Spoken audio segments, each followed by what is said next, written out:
When drag racing went professional, Plymouth was there, and today the consistent winners include the Ronnie Sox Buddy Martin team from North Carolina, the ace from Akron, Arlen Vanke, the tough Oklahoman Don Grother, the beauty from Colorado, Judy Lilly, and many more, all pros in a top sport, a sport born in the wastelands of Southern California and nurtured carefully by tough sportsmen. That's where drag racing came from.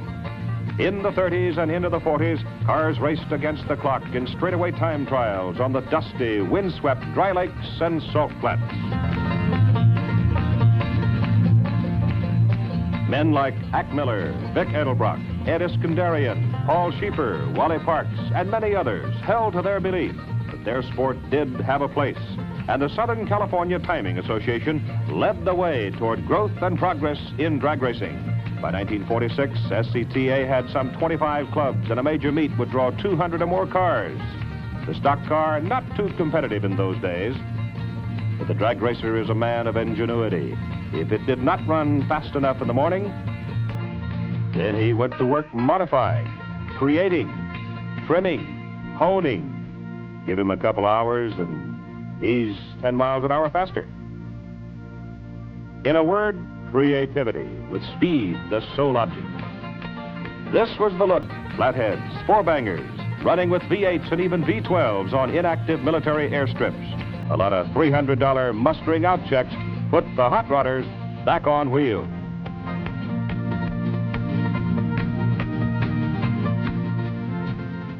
Burning speed from a rolling start.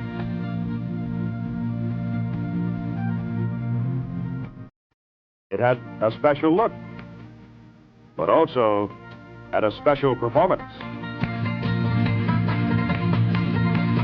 Tuned exhaust,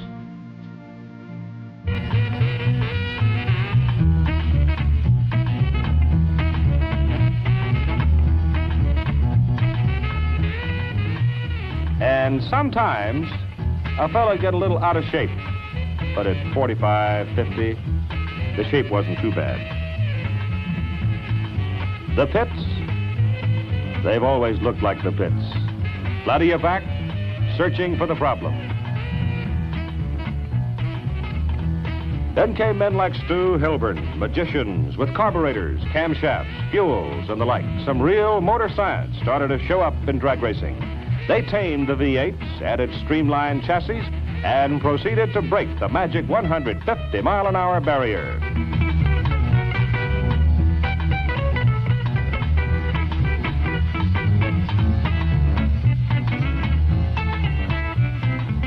In 1951, the National Hot Rod Association was born with the aim of national organization for the sake of safety and longevity of the sport. The NHRA sending out safety safaris in the early 50s to sell drag racing, put drag racing on the track, keep it off the street. A ribbon cutting for the first National Drag Racing Championship. By the middle 50s, drag racing had its ground rules and definition. An acceleration contest over a quarter-mile distance from a standing start, a single-car run, or a competitive run between two cars. And the custom cars came on in the 50s. Today, it's a $200 million a year industry. And you think this looks like an anteater? Well, yes, it does, if you know what an anteater looks like. But I'll bet you never saw one run this fast.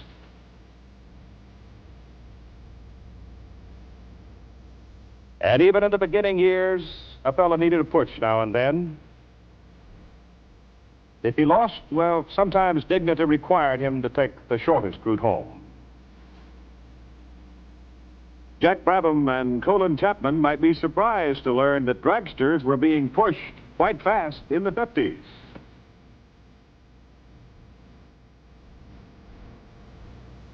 In those free days, a fella could warm his tires in reverse if it saved time.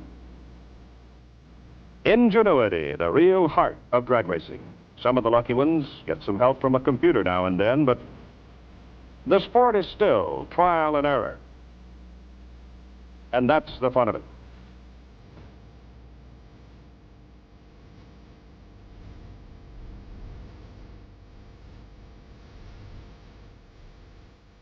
That's the fun of it sometime. In 1951, the first Chrysler Hemi engine came on the scene. It took a couple of years to harness the power of this giant of an engine. But most Dragon men realized this would be the foundation power plant for years to come. The search for power produced more and more twin-engine dragsters, a few very fast, a lot with promise, and all with mechanical bugs.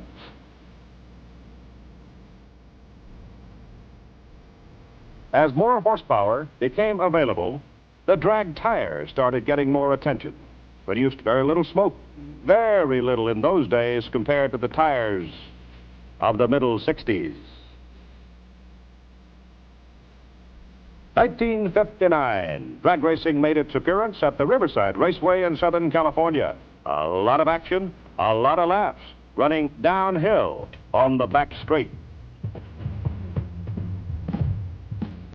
This was the year that Don Garlits and Jack Chrisman really went after the speed records in their Hemi dragsters. Chrisman's Sidewinder had the crowd standing and roaring, and the stock cars were near their own classification as drag racing headed for a new era.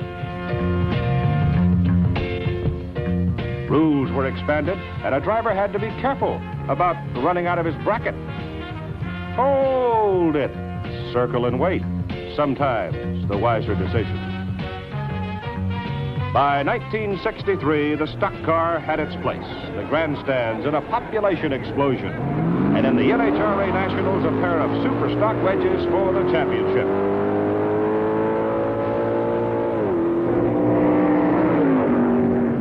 In the '64 Winter Nationals, Don Garlits, the Florida Swamp Rat, relied on Hemi power and swept to a wing victory in the top fuel class.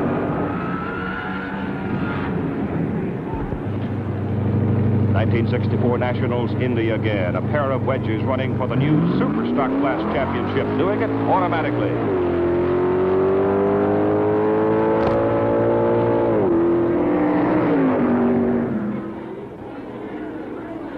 (1966) Again, Pomona. NHRA Winter Nationals. A tough team comes in from North Carolina. Buddy Martin, team manager. Ronnie Sox, driver. Jake King, master engine builder. This also the meet in which a pretty Visalia, California housewife, Shirley Shahan, became the first woman ever to win a major drag racing championship as she defeated Joe Smith in another Hemi Plymouth and took the Super Stock title. Sox and Martin, they turned Hemi power loose in their gas-burning funny car, winning their class and become the talk of the sport.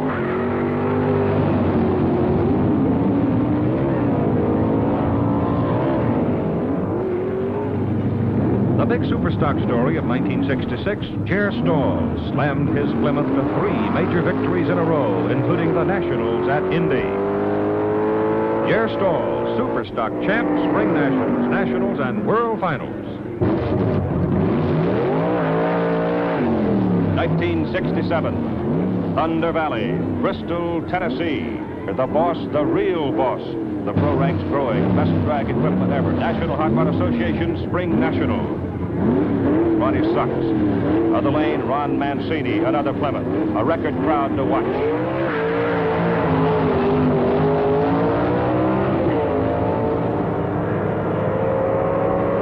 And it's Ronnie Sox winning the Superstock Eliminator title. So we go on to Indianapolis for the NHRA Nationals.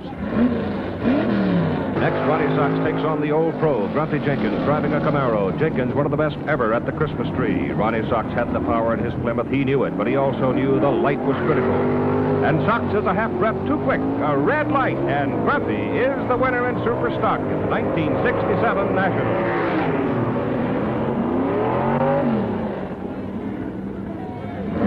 1968 Winter Nationals, Pomona. Record crowd, more than 80,000 attending. They saw Al Joniak in his Mustang take on Dave Wren, wedge-powered Plymouth Super Stocker. Wren pulls 3 car lengths ahead, but the red light gives the victory to Joniak. Then Jim Warren, the big Bakersfield Ridge Runner, wins the Top Fuel Championship in the Warren Coburn Miller rail. A solo run and the first major drag championship for Big Jim Warren. You'd think he'd take it easy,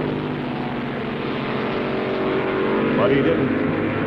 He stood on it because he wanted to taste the fruits of victory, his first big one in drag racing.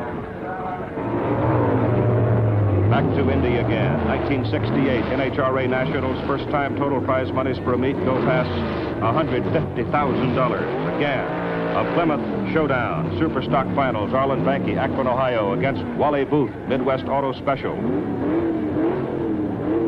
Banky left lane.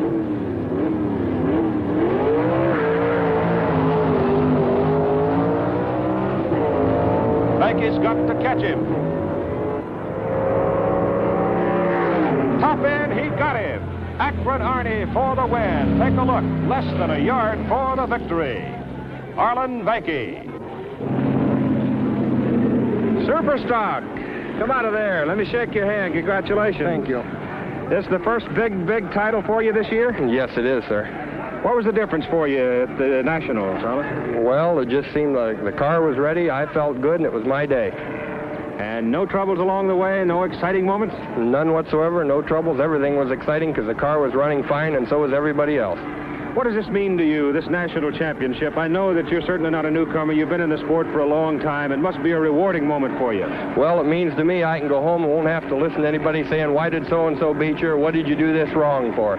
I can go home and feel good. I'll bet you can, Arlen. Congratulations again, and good luck to you. Thank you.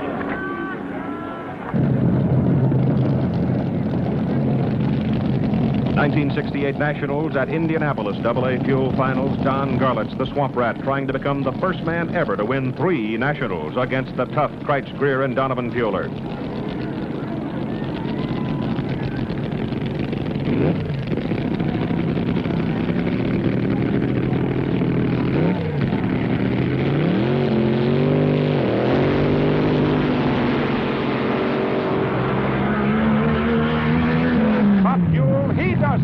John Garlitz, the first man to win 3 times at Indianapolis in the AA Fuel. While a Plymouth teammate savored the fruits of victory, the Sox and Martin team was on the road. Ronnie Sox and Buddy Martin, prime figures in a rolling research program for Plymouth, making one of their clinic appearances. Buddy Martin. Superstock. Yes, there was. As you know, in the past we've had the Superstocks and run Superstock Eliminator, and also, as you know, that there is... Their purpose, to help performance enthusiasts with the latest tips on safety, handling, braking, acceleration, and driving techniques cited by Ronnie Sox. The way our cars are set up with a big tire on it, we can use it... For the professionals, there's a lot of work to be done. The Sox and Martin team, including Chief Mechanic Jake King, are busy preparing the 1969 race cars. The work is done carefully, efficiently, quietly. And suddenly it's time for the midwinter national drag meets, the start of a full season of racing. So the red, white, and blue Plymouth van is on the road, rolling cross-country from home base in Burlington, North Carolina to Phoenix, Arizona. The American Hot Rod Association Winter Nationals, Beeline Dragway, Phoenix. Unload, unwrap, a quick check of the racing machine. First day, qualifying and time trial. If you have any tuning to do, today's the day. Tomorrow, eliminations begin.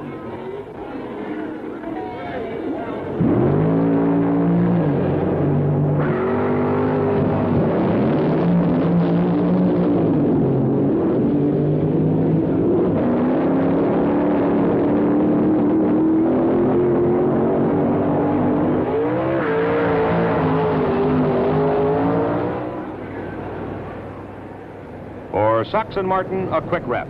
Back they go to their motel. Their day is not over, not until well into the evening. For the American Hot Rod Association has chosen this evening to officially name Ronnie Sox as the AHRA Driver of the Year for 1968. AHRA President Jim Tice makes the presentation. We of American Hot Rod Association very happy to make you this presentation as our 1968 Driver of the Year.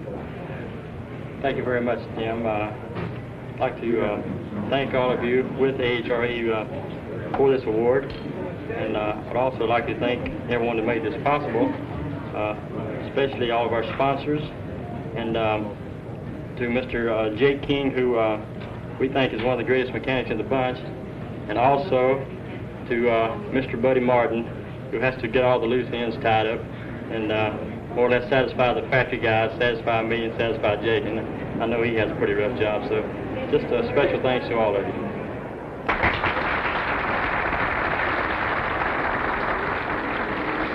The gold helmet will look good on the mantle in the Ronnie Sox den at home in Burlington, North Carolina. The plaque handsome on the wall, but those are frills. All these honors may seem directed toward Ronnie, but this is no bother for the team. Buddy Martin puts it this way. It's just what it states. It is Driver of the Year, and he is a driver, and he did the job. It's for sure that we could have had the car to run just, you know, better than anybody else could have ever made the car run, and had some jackleg driver, you know, guy that just an average driver or whatever, and we wouldn't have gotten anywhere. We wouldn't have come up with anything like this. So, I mean, you know, he did the job, and like I say, as far as seeing him win it, we know, and most everyone else knows now, that it's, you know, it's a team effort, and that if he wouldn't have had a good car and a capable car, he couldn't have gotten Driver of the Year. And if anybody's done a job, you know, did a job driving last year, he sure proved it. In the Superstock class at the 69 AHR Winter Nationals, Arlen Vanke and his Plymouth Barracuda win easily in the semifinals as the Mustang comes unglued off the starting line. And now Ronnie Sox gets the call. Finals top stock eliminator. The Mustang will get the handicap. Tough. It's tough to sit and wait while the competition goes flying down the strip.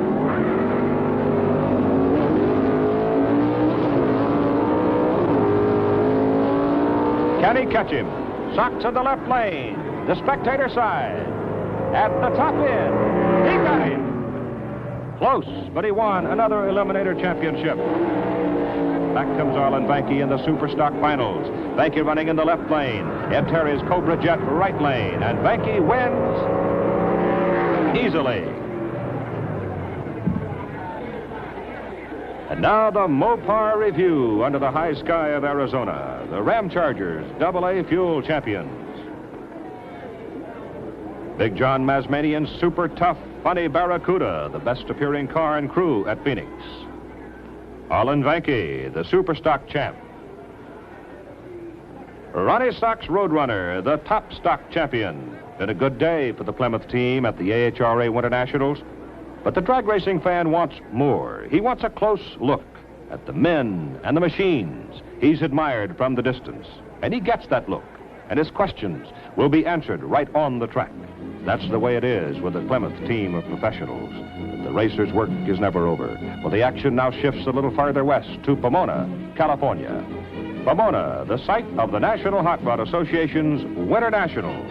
The rig is rolling toward Pomona. The Sox and Martin team will run in the A and B modified production classes at Pomona. Again, record prize money, record crowds. Before the racing starts, let's go inside the car with Ronnie Sox. Watch him at work. Get the taste of his sport from where he sits. First, the all-important staging procedure. This is how it is done by a pro. You stage the car with your heel on the brake. You just want to barely stage, and then you mash this little red button. As soon as the last yellow gets good and bright, you pop the clutch and the button at the same time. Also, we have a reverse lockout to keep you from hitting the hard spot on the 1-2 shift where reverse normally is.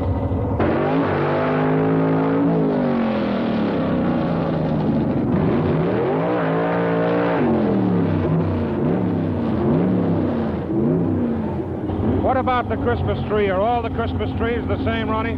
All Christmas trees are the same. Some tracks do have a little more traction than the others. And that way, you, like I say, you just have to practice on them.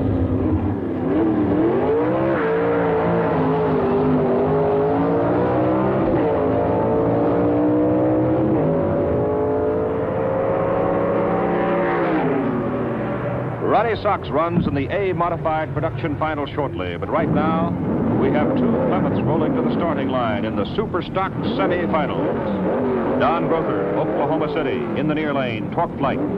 Arlen Banky, Akron, Ohio, in the far lane, 4-speed shift. Note how carefully they are staged after they've warmed the tires.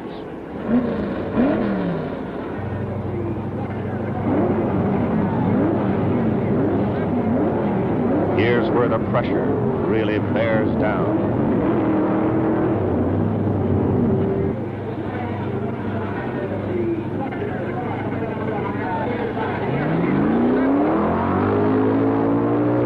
A great start for Grother.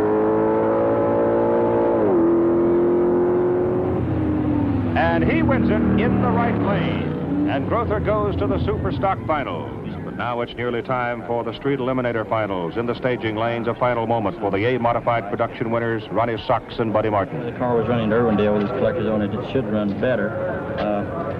I think we'll just more or less play it by ear. It just depends on who we're going to run. Yeah. Right now. But I can tell, you know, I can just about tell how good a body get if it's going to go below the record. Yeah. So if it does, we'll just straighten it out on the other end. Now it's simply a matter of everything going just right. Despite the fact the best automotive minds have tuned their racing cars to the final degree, there's always that factor of luck that figures in the final reckoning. Sox in the spectator lane, Jim Elliott, F-modified production Corvette power side. The Corvette leaves first with the handicap.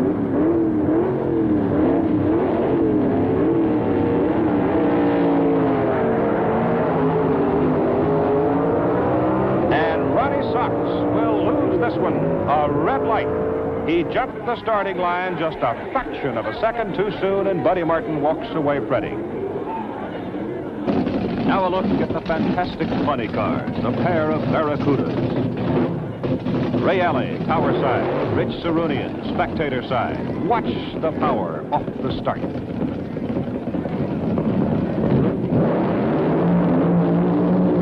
Alley, out of shape.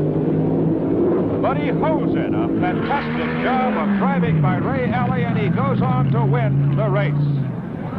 The Chrysler Hemi engine remains the top fueler's favorite power plant. AA fuel finals, both Hemi-powered. Don Prudhomme will be running in the far lane. The veteran, the snake. John Mulligan in the near lane. John, often a bridesmaid, but he has never won a major drag racing championship.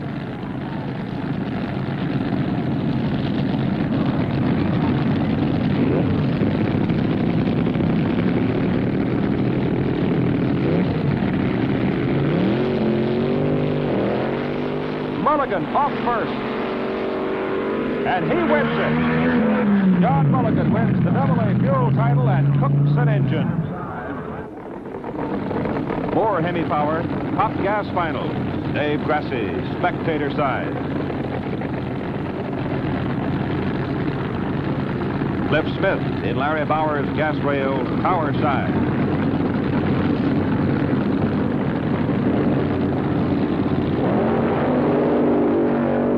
A great start for Grassi. He holds the edge. An easy win for Dave Grassi in the top gas final.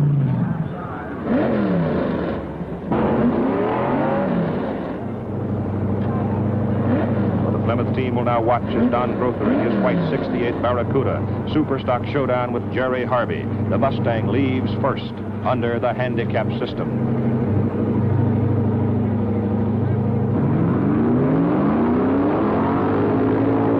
Grother's got to catch him. Can he do it? Yes, he can at the top end, and Plymouth remains the car to beat in Super Stock Eliminator. Meantime, in the winner's circle, 17-year-old Mark Coletti, Hillsboro, Oregon, youngest driver ever to win a major NHRA championship. Mark drove a 1968 340 Barracuda E-Stock automatic class. International Super Stock winner, this Plymouth, owned and driven by Don Grother, Oklahoma City. As you can see, the work is never done. Though a winner, tear down and putting it back together, Don. Did you know before you hit the speed trap and crossed the finish line that you had Jerry Harvey beaten? It was real close, and I caught him in high gear, and after I caught him in high gear, my car is higher horsepower, and I knew I could stay ahead of him then. You've been driving for a good many years, trying for a long time, close many times, and you finally came up with a big one. How did you start? I started with Plymouth in '63, and always in super stock cars. And you just hacked away at it until you finally got to that little gold mine. Finally had a lucky streak. Don, congratulations and good luck to you. And so the racing is done. The track stands emptying, growing quiet. And it's time to roll on to another race, to another city, to another story. It's a time to ponder, to talk, to plan, to refresh, to be tougher for the next race. That's the way it is with a competitive man, especially the professional who enjoys his work.